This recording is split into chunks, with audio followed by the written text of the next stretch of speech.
You can't make chicken salad out of chicken spit, or unpacking and taking notice, with apologies to Dr. Seuss, by David Hicks. So I'm a teacher, I said with a grin, and none of my kids will end in the bin. Student-centered will be my middle name. This will be the key to my game. I'll take them to places they have never been. I'll take them to places that only the past has seen. I'll take them on a voyage to open their minds. I'll take them to appreciate so many new finds.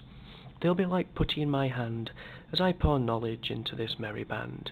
The knowledge I have is so vital to know. It's all laid out in the curriculum, and I'm just raring to go. You can't make chicken salad out of chicken spit, said one old hand who was a bit of a wit, but the message was clear from what he said. It was not me to blame, for the students make their own bed. They sit and they stare, not a word crosses their lips. They sit and they stare blankly and think they're so hip. The lights may be on, but nobody's home. I might have been lecturing to a room full of gnomes. The garden variety, that is. The tests I gave, half the kids never passed, and the homework they did was basically half-assed. I blame the situation on the recessive gene pool, said Mr. Witt, whom I'd started to think was pretty cool. So I continued to lecture and follow his style, and my best and the brightest aced the objective standardized test by a mile. The correlation between the best and the brightest and their parents' wealth was high. These parents were in the PTA and on the Board of Ed, and tenure was nigh. The principal loved me, my classes were great, well-managed, informative, lectures sublime. If content was gold, my class was a Johannesburg mine. Which was pretty ironic, as the poor black kids and some of the white ones just didn't understand the need to work and behave in order to succeed. Things didn't always feel right. My successes came via middle-class males and females who were white.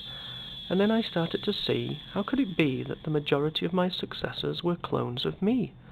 The values of the dominant culture filled the school. If you chose not to fit in, you were labelled a fool. But we labelled these kids so very early on, their intrinsic enthusiasm to learn was soon gone.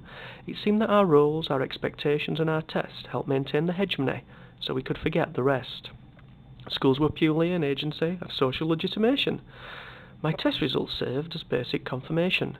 I could pinpoint the kids who would flower and bloom, and identify those who were heading for doom.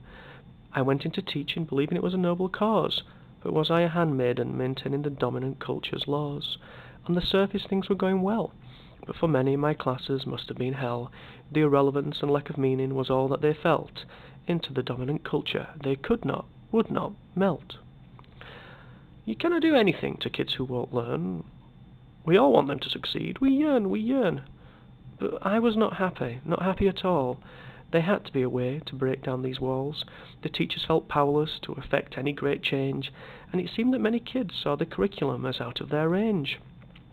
If only we could make our subjects more real and break through curriculum's airtight seal. Some classes I had attended, some books I had read, started to bring forth ideas as I lay in bed. What if I kept a journal of the things that I said? What if I noted the students' looks of dread? What if I planned to discuss issues of contention that raised questions and points that the history books forgot to mention? What if I incorporated cooperative learning and followed through with materials that left the students' minds burning? What if students felt they could discuss what they knew in relation to questions and issues that they and I had brought into view? What if they could use their musics and cultures to investigate topics and be as ravenous as vultures? What if teachers felt free to question such standards of learning that demanded attention? What if the learning was seen from day one as just fun and experiential and not so humdrum? What if teachers were willing to risk change and frustration in order to keep and develop civic courage in the nation? What if teachers were supported in their desire to teach skills and thought rather than be caught up in the SAT quagmire? What if teachers were rewarded for encouraging the young to advocate social justice and ways to overcome? What if the agenda for schools was to empower, as opposed to encourage, was just a flower? What if teachers in teams could share their ideas and beliefs and lay their souls bare to fight against policies that are pushed from the top, that offer minimum standards and produce just slop? Is it too late to make any gains? Are teachers willing to experience the pain of seeing young children and youth not really care because we were not willing and able to dare? There is no panacea to the problems in schools, but there needs to be a recognition that kids are not fools. To force them to sit and listen in a comatose state is as progressive as wearing a white hood and a sheet for a cape. The road to take is not well worn or so clear, but one's smallest achievements should be held dear. In order to run, you first need to walk, and that may come with stimulating inquiry and encouraging student talk.